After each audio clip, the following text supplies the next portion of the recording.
우리에게 잘 알려진 말씀이죠. 욥기 23장 8절, 9절, 10절.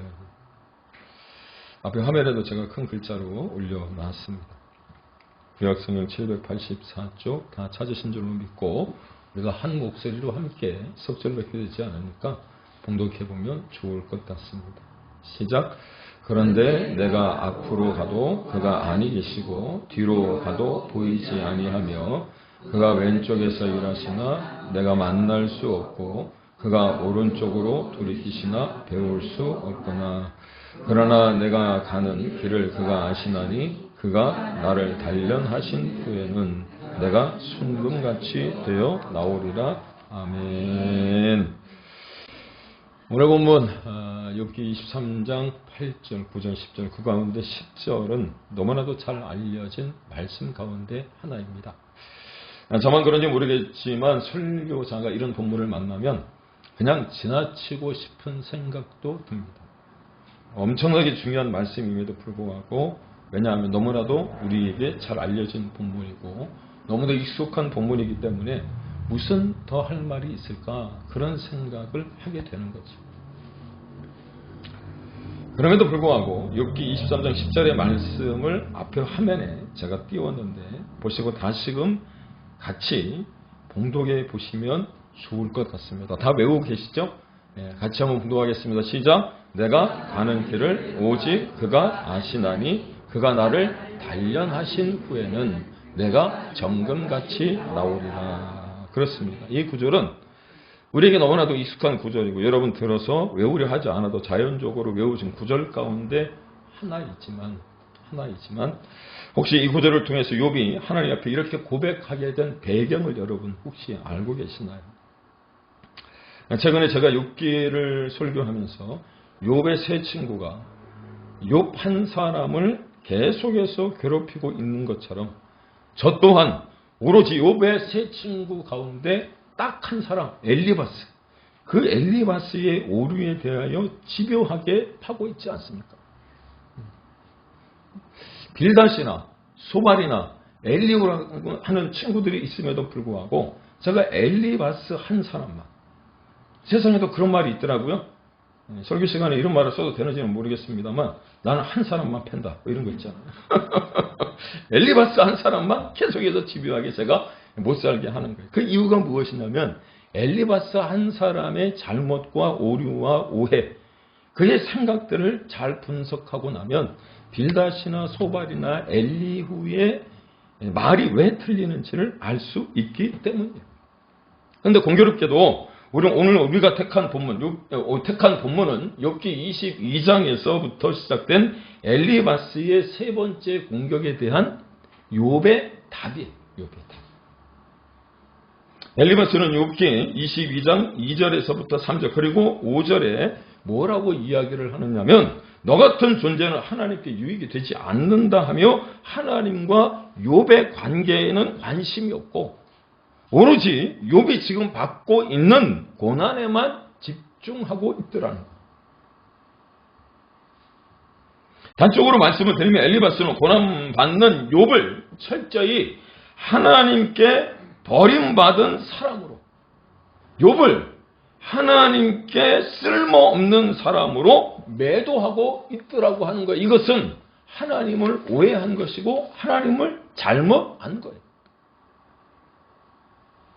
하나님과 욥의 관계에는 상관없이 오직 욥이 받는 그 고난을 통해서 인과응보, 인과유를 통해서 너는 하나님께 버림받은 사람이라고, 쓸모없는 사람이라고 그렇게 이야기하고 있더라는 거예요. 그러나 그것은 엘리바스의 오류요, 오해요, 잘못이라는 거죠.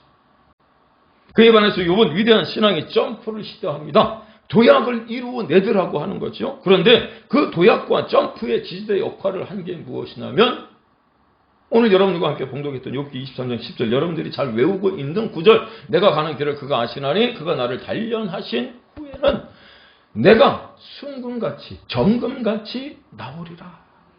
할렐루야. 그런데 이 말씀을 묵상하다가 제가 발견한 게 있어요. 그게 무엇이냐면 욥의 열정. 열정이라는 게 무엇입니까? 어떤 일에 뜨거운 애정을 가지고 있는 것을 열정이라 그래요. 또 어떤 일에 무엇인가에 미치는 것을 열정이라 말할 뿐만 아니라 사로잡혔을 때 열정이 있다. 뭐 그렇게 이야기를 하는 거예요. 사랑하는 여러분, 혹시 두어 주 전쯤에 불후의 명곡 인 US 불후의 명곡 미주편을 여러분 보신 적이 있으십니까? 제가 뭐 즐겨보는 프로는 아닌데 채널을 돌리다가 우연히 패트킴 씨가 나오는 것을 보고 제가 채널을 고정을 시켰어요. 아마도 불후의 명곡 인 USA 미주편의 1부와 2부로 나눠서 공연하는데 1부의 마지막 대미를 장식하는 것 같았는데 그녀가 정말 나이가 들어도 참 많이 들었다, 많이 늙었다 이런 생각이 들더라고요. 우리 나이로 1988년생 85세. 늙지 않을 것 같은 그런 어떤 패티김의 어떤 이미지를 가지고 있었는데 그녀가 노래를 하는 중에 잠깐 하다가 뭐라고 얘기를 하느냐면 너무나도 큰 관중들의 그 함성 소리에 노래의 가사를 잊었다는 것. 그녀가 1000번도 더 불렀을 것 같았던 사랑은 영원한 불꽃인가? 뭐 그런 노래였던 것 같은데 가사를 잠시 잊었다라고 하는 것은 그만큼 나이를 먹었다는 것. 그녀의 노래를 제가 이렇게 듣고 있노라니 저도 참 나이가 먹긴 먹었나 보다 그런 생각을 하게 되었어요. 같은 향수, 같은 시대를 어떻게 보면 살아온 사람이지 않습니까? 그런데 혹시 그녀가 13년 전 2010년에 수원에서 공연했던 사실을 아시나요?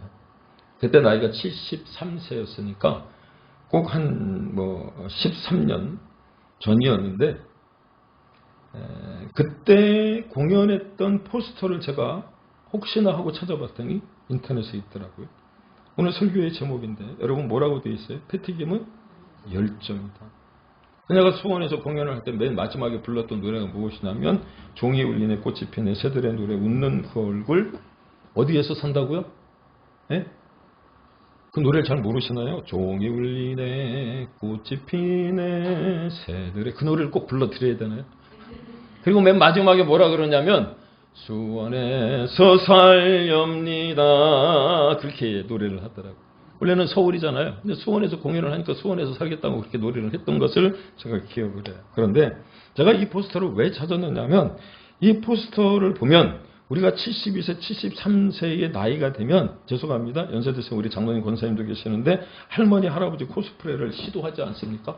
노인정에 가서는 아직도 나는 청춘이라고 얘기하면서 60대 후반에 할아버지 할머니들이 노인정에 오면 아직도 어린다라고 이야기를 하면서도 집에 가시면은 내가 할아버지 할머니의 어떤 대우를 받으려고 그러잖아요. 그런데 그녀는 72세, 73세에도 전국 투어를 하는 거예요.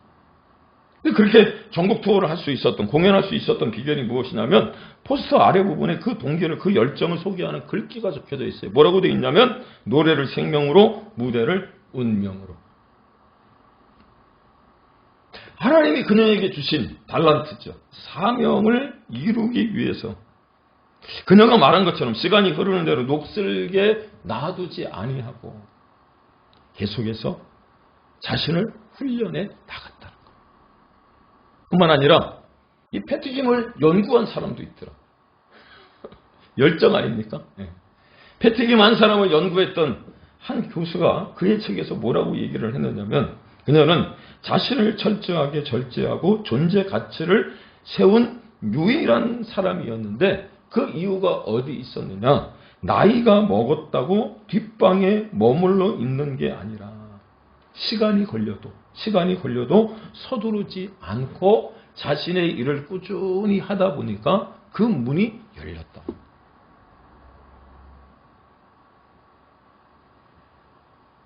사랑하는 여러분, 우리 안에 이런 열정이 있을까요? 그 열정은 여러분 무엇에 대한 열정이고 나는 무엇에 사로잡혀 있으며 무엇에 미쳐 있을까요? 바라기는 제가 본문에 욥기 23장 10절의 말씀을 통해서 욥이 가진 믿음의 열정, 신앙의 열정을 발견했던 것처럼 우리에게도 그런 신앙의 믿음의 열정이 고스란히 전해질 수 있기를 주의 이름으로 축복합니다. 열정이 있어야 된다. 그렇습니다. 열정은 너무나 뜨겁게 주위에 전달되며 열정을 지닌 자는 눈빛이 살아 반짝인다. 열정을 가진 사람은 한계를 초월하기도 하고 뛰어넘기도 합니다. 그래서 욥기를 대할 때마다 우리가 고난을 뛰어넘을 수 있는 이유가 무엇이냐? 그 욥기를 대할 때마다 하나님의 위로를 받게 되는 이유가 무엇이냐면 욥의 열정이 고스란히 그 욥기 가운데 담겨 있기 때문에 그런 거예요. 있습니까? 우리는 욥기서를 다루다 보면 욥기서를 읽다 보면 늘 고난에 처한 욥만 보잖아요. 근데 욥기가 우리에게 해주고 싶은 말이 무엇이냐면 그래 욥기는 고난을 다루어 그 이야기를 해요. 그런데 이 고난은 무엇으로 이길 수 있는지 욥이 말해주고 있다는 거죠. 무엇을 말하고 있습니까? 은혜로 이길 수 있다. 믿습니까?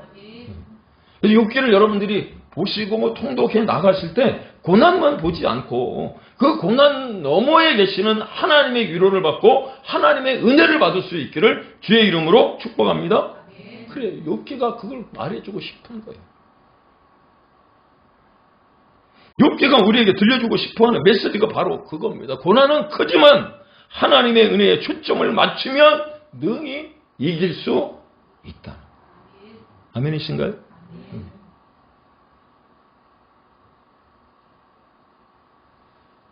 내가 가는 길을 그가 아시나니 그가 나를 단련하신 후에 내가 순금같이 되어 나오리라. 이게 무슨 말이냐면 오직 은혜에 사로잡혀 붙들려 살겠다고 하는 욥의 열정이에요. 욥의 열정. 따라서 오늘 이 말씀을 조금 더 확대 해석해 본다면 본문이 말해주는 더 깊은 의미가 있을 것 같습니다. 단순히 내가 단련받고 나면 순금같이 정금같이 나올 거야? 그게 아니라고 하는 거예요. 잘 들어보세요. 욥기 23장 10절 우리가 외우고 있는 그 말씀 우리는 그냥 무심코 되뇌었지만 여러분 이 말씀 가운데 담겨있는 의미가 무엇이냐면 욥의 삶을 정리해 주는 거예요. 아멘이십니까? 그동안 욥은 무엇을 의지하며 무엇에 사로잡혀 살았는지를 깨닫게 해준다는 거예요. 욥의 세 친구들은 욥을 계속해서 정죄하고 비난하고 그는 쓸모없는 사람이라고 하나님께 버림받은 사람이라고 이야기를 했지만 천만의 말씀 만만해? 욥의 삶을 잘못 본 거죠. 그는 오로지 은혜에 붙들려 살겠다고 은혜만 붙들고 살겠다고 고백하고 있음에도 불구하고 겉모습만 보고 판단하는 거예요. 그렇습니다. 욥에게는 이제 아무것도 남은 게 없었잖아요. 의지할 만한 것들이 없었잖아요. 믿을 만한 것들이 없었어요. 그런데 그런 것들 하나 둘 모두 사라져버립니다. 재산도 다 잃었고 자녀들은 다 죽었으며 아내도 떠났고 믿었던 친구들마저 정말 험한 말들을 쏟아내요. 그런 그때 욥이 하는 고백이 무엇이냐 하면 오직 하나님 한 분밖에는 믿을 만한 분이 없구나. 그것을 알게 되었고 그렇게 하신 분이 누구시냐면 바로 하나님이시라. 믿습니까? 오직 하나님 한 분밖에는 없다라고 그것을 알게 하신 그 하나님이 욥을 광야로 이끌어 내십니다.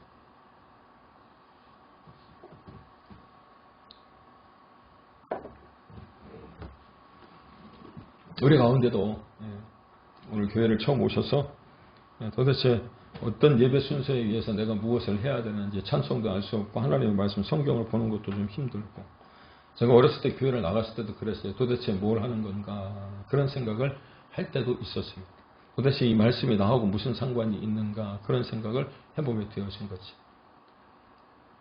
지금은 교회에 나가면 성경책이 다 구비가 되어져 있고 또 성경을 보다 보면 이제 목사님이 말씀을 전해주시니까 그런 뜻인가 보다 이렇게 생각이 들지만 제가 교회를 처음 나갔을 때 주었던 성경은 신약 성경 파란색 영어와 한글이 같이 되어져 있고 맨 뒤 시편이 함께 실려져 있던 그 성경책이었습니다. 교회를 처음 나가면 그 성경을 선물로 주는 거예요. 처음에 피면 어떤 내용이 나오죠? 네? 족보가 나오잖아요. 족보. 마태복음 1장에 예수님의 족보가 쭉 기록이 되어져 있어요. 낳고 계속해서 낳은 이야기만, 사람이 탄생한 이야기만 나옵니다. 도대체 이게 무슨 말인가? 우리나라 사람도 아니고 외국 사람들의 이름, 입에 익지도 않은 그 이름들을 우리가 이렇게 읽어가면서 그 말씀을 보려고 하니까 쉽지 않죠. 나중에 제가 시간이 지나고 성경 공부를 하며 교회를 좀 다니기 시작하면서 그 족보에 대해서 안 것이 무엇이냐면, 깨닫게 된 것이 무엇이냐면, 그 족보 안에 들어가 있는 사람 모두가 다 하나님의 은혜를 붙들고 살았던 사람들이구나 라는 사실을 알게 되니까 제 스스로가 그 족보에 나도 좀 올라갔으면 좋겠다라는 생각을 해보게 되더라고요. 그렇습니다. 하나님은 때로 우리가 우리의 삶 가운데 고난을 통해서 하나님을 만나게 하시기도 하고요. 때로는 삶에 어떤 복을 허락하여 주셔서 그 삶 속에서 주님을 경험하게 만들기도 해요. 제가 오양수 성도님에게 드리고 싶은 말씀, 이 말씀이 조금 길어지는데 생각나는 김에 여러분들에게 말씀을 드린다면, 누가복음 7장에 보면 예수님이 백부장의 그 딸을 가버나움에서 살려주시고 난 그 다음 날 나인성으로 내려가십니다. 하룻밤을 유하시고 곧바로 나인성이라고 하는 곳으로 가시는 이유가 무엇이냐? 제자들도 스스로 예수님의 어떤 생각을 알 수 없었는데, 나인성의 과부가 의지하고 또 기대고 있었던 그 아들이 죽었을 때 예수님이 그 나인성 과부의 불쌍함과 그 처량함의 그 모습을 이미 아시고 나인성으로 들어가시며, 장사를 지내는 아들, 이미 죽어서 이제 그 무덤으로 가야 되는 그 장례 행렬 가운데 생명이신, 길이요 진리요 생명이신 그 주님이 그 앞을 가로막으시며 그 아들을 살려주세요. 왜? 은혜를 베풀어 주시기 위함이라. 오늘도 그 은혜와 하나님의 임재와 하나님의 영광을 경험할 수 있기를 주의 이름으로 축복합니다. 혹여 내 삶이 지금 광야에 있다고 할지라도 여러분 그 광야 가운데서 하나님 만나게 되시기를 주의 이름으로 축복합니다. 욥을 광야로 인도해 냈잖아요. 왜 고통 가운데 그 욥을 두게 하셨느냐면, 여러분 우리 그런 경우 있잖아요. 제가 그랬던 것 같아요. 하나님께서 뭔가를 깨닫게 하기 위해서 광야로 내몰 때가 있어요. 힘들게 할 때가 있습니다. 전혀 생각지 않았던 일들을 만나게 하실 때가 있어요. 그래서 믿음으로 그래도 하나님이 저에게 뭔가 하실 말씀이 있으니까 내가 광야로 나왔는가 보다, 이제 하나님이 나를 만나 주실 거야, 그런 어떤 기대감이 있잖아요. 오늘도 그런 어떤 모습으로, 그런 마음으로 오신 분들도 계실지 모르겠습니다. 그런데 그렇게 광야로 갔다고 해서 하나님을 만나느냐, 하나님 만나 주시느냐? 그렇지 않더라. 광야로 갔다고 자동적으로 하나님 만나는 게 아니더라고 하는 겁니다. 믿음으로 주의 인도하심을 따라서 광야로 왔는데 하나님이 안 만나 주시더라고 하는 거예요. 그럴 때 느끼는 느낌이 무엇이냐면, 속은 거 아니야? 그런 생각이 들어요. 그래서 제가 예전에 우리 송미 집사님에게 이 욥기 23장 8절과 9절을 한번 읽어보라고 말씀을 드렸던 거예요. 뭐라고 되어 있습니까? 내가 앞으로 가도 그가 아니 계시고 뒤로 가도 보이지 아니하며 그가 왼쪽에서 일하시나 내가 만날 수 없고 그가 오른쪽으로 돌이키시나 배울 수 없구나. 이 말씀의 뉘앙스가 이런 겁니다. 하나님이 없는 것처럼 여기신다는 거예요. 욥은 그 신앙과 믿음을 위하여 점프하고 도약하고 있음에도 불구하고 욥이 지금 욥기 23장 10절의 말씀을 하기 전에 보니까 하나님이 지금 없는 것 같이 여겨지는 상황이에요. 열심히 신앙생활을 했음에도 불구하고 고난이 계속되면 하는 말이 하나님 안 믿으신다, 그런 얘기, 그런 어떤 느낌, 그런 생각을 갖잖아요. 저도 그럴 때가 있었습니다. 분명히 하나님은 살아계시는 것 같은데, 섭리하고 일하고 계시는 것 같은데 하나님이 없는 것처럼 여겨지고 느껴질 때가 있더라고 하는 거죠. 여러분도 그러시죠? 물질적인 어떤 어려움이 있을 때 없는 돈에 로또 5,000원짜리 하나 사갖고 일주일 내내, 그래도 일주일 동안 그 마음의 어떤 기쁨과 희망을 품고 새벽기도 나와서 계속해서 기도했음에도 불구하고 토요일날 저녁에 했는데 꽝.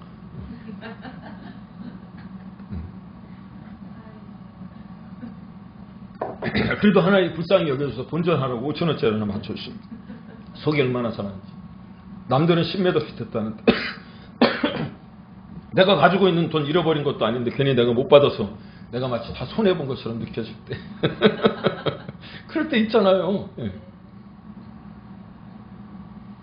성경 읽고 예배를 드리며 말씀을 선포하고 있음에도 불구하고 함께 하시는 주님이 온데간데 없고 혼자인 듯 외로울 때가 있더라고 하는 거예요. 그런데 이 상태가 바로 욥이 그런 어떤 시간을 지금 맞이하고 있었다는 거예요.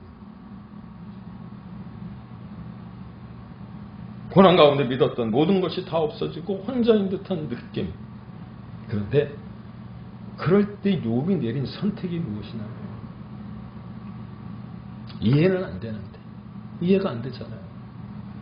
왜 남편이, 왜 아들이, 왜 아내가 갑작스럽게 병으로 그렇게 병실에 누워 있어야 되고 수술을 받아야 된다. 생각하지 않았던 어떤 일들로 말미암아 가지고 있었던 어떤 재산들을 욥처럼 다 날려야 되나.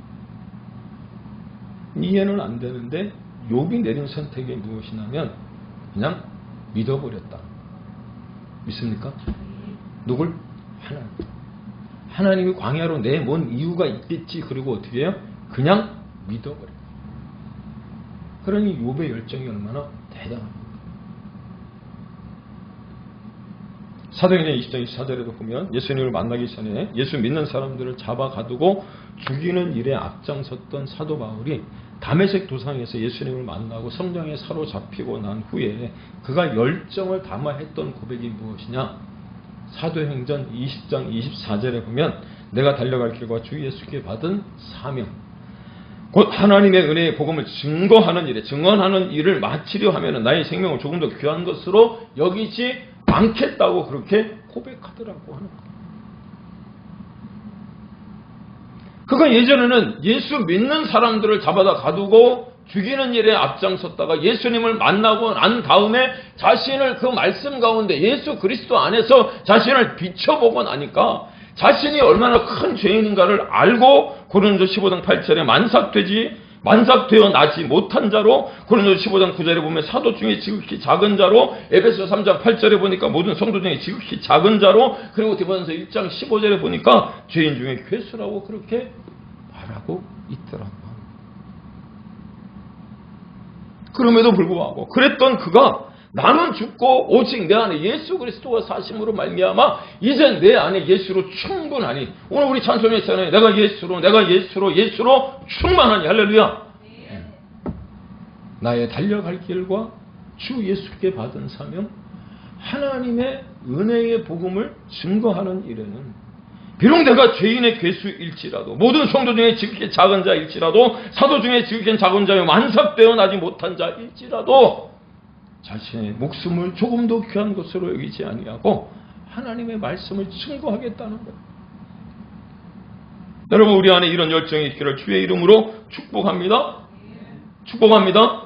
그래, 오늘 보시는 욥기 23장 10절 말씀 다시 한번 봉독합니다. 내가 가는 길을 그가 하시나니 그가 나를 단련하신 후에는 내가 순금같이 되어 나오리라. 그렇다면 이 말씀 가운데 우리가 해볼 만한 질문이 있을 것 같습니다. 무엇을 도대체 욥은 그냥 믿어버린 것인가? 어떤 것을 믿어버렸기 때문에 이런 고백이 나올 수 있었던가? 첫 번째, 내가 가는 길을 누가 하신다는 거예요? 하나님이 하신다는 걸 믿은 거예요. 두 번째, 그가 나를 단련하신답니다. 믿습니까? 다른 어떤 사탄과 마귀가 그를 단련하고 훈련하는 게 아니고요. 하나님이 지금 광야로 나를 내몰아서 인도하셔서 나를 지금 훈련시키고 있어. 그걸 지금 믿어버린 거예요. 믿는 거예요. 그리고 난 다음에 단련하신 후에 내가 순금같이 나오리라. 이해는 안 되지만, 납득은 안 되지만 그냥 믿어버렸다. 믿어버렸다. 사랑하는 여러분, 우리도 그냥 믿을 수 없나요? 그냥 믿어버리면 안 되나요? 왜 자꾸 따져요? 왜 자꾸 물어요? 묻지도 따지지도 아니하고 모두 이렇게 해준다는데.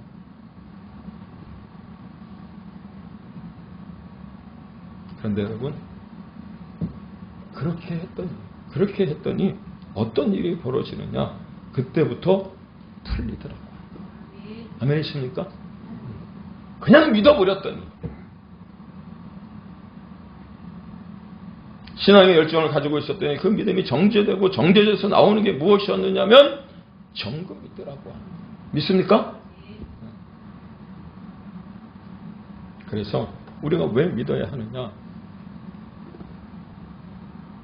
현재의 고난은 장차 우리에게 나타날 영광과 좋게 비교할 수 없다. 아멘이십니까? 물론 여러분들이 지금은 입으로 아멘으로 하셨지만 안 믿어지실 수도 있으실 것 같기도 할 것 같기도. 그런데 여러분이 여러분 자신을 한번 생각해 보세요. 그 어려움 가운데서도 여러분이 꿋꿋하게 버틸 수 있는 이유가 어디 있었느냐면, 죄송합니다. 제가 여러분들을 바라보면, 아니 여러분들이 저를 바라보면 똑같아요. 믿음이 좋아서 아니.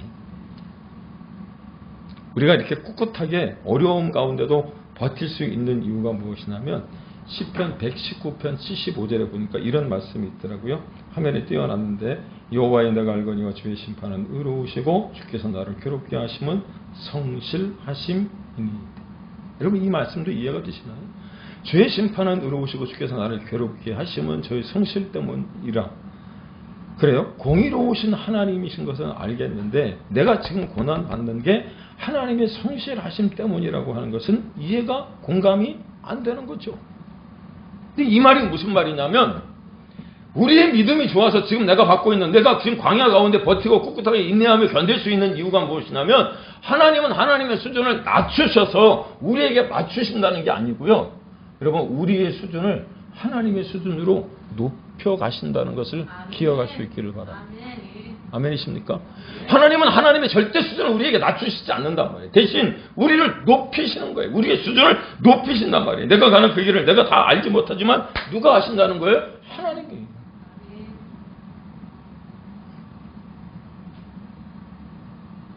이게 하나님의 열정, 하나님의 인내. 욥기는 욥의 인내를 얘기하는 게 아니고 하나님의 인내를 얘기하고 하나님의 열정을 얘기한다. 있습니까? 그게 은혜예요. 그리고 이렇게 우리의 수준이 높아지면 여러분 절대로 우리는 넘어지지 않게 되는 줄로 믿으시기 바랍니다. 믿을 수 있기를 축복합니다. 왜 아멘 소리가 작아요? 그래도 난 넘어질래요. 혹시 그러시는 거예요? 시편 37편 23절 여러분 한번 앞에 제가 올려놨으니 한번 보십시오. 뭐라고 되어 있습니까? 넘어지나 아주 엎드러지지 아니하면 여호와께서 그의 손으로 붙드심이로다. 아멘? 넘어지기는 해요. 근데 아주 우리가 엎드러지지 않는 것은 내가 잘나서 내 힘이 강력해서가 아니고 하나님이 우리를 붙드셨기 때문입니다. 생각난 김에 여러분 하나 더 말씀드릴게요. 시간이 좀 가도 여러분 우리 한번 봅시다. 미가서 혹시 찾을 수 있나요? 미가서. 여러분 성경에 미가서 7장 8절 제가 외우는 말씀 가운데 미가서 7장 8절 있어요. 나는 엎드려질지라도 일어날 것이요. 엎드려질지라도 일어날 것이요. 어두운데 앉을지라도 여호와께서 나의 빛이 되실 것이라. 내가 그 말씀을 외우는 거예요. 나는 엎드려질지라도 일어날 것이요. 내가 어두운데 앉을지라도 여호와께서 나의 빛이 되시리로다. 미가서 7장 8절 찾으셨나요? 네. 미가서 어디 있어요? 구약성경 뒤쪽에 있어요. 앞쪽에서 찾으면 안 나와요. 네. 1296쪽에 있대요. 미가서 7장 8절 우리 다 같이 찾으셨으면 한번 공동에 봅시다. 시작. 나의 대적이여 나로 말미암아 구성하지 말지어다. 나는 엎드려질지라도 일어날 것이요 어두운데 앉을지라도 여호와께서 나의 빛이 되실 것이라. 아멘? 이거 근데 외우세요. 뭐라고 외우시면 되냐면 7전 8기. 네? 7전 8기.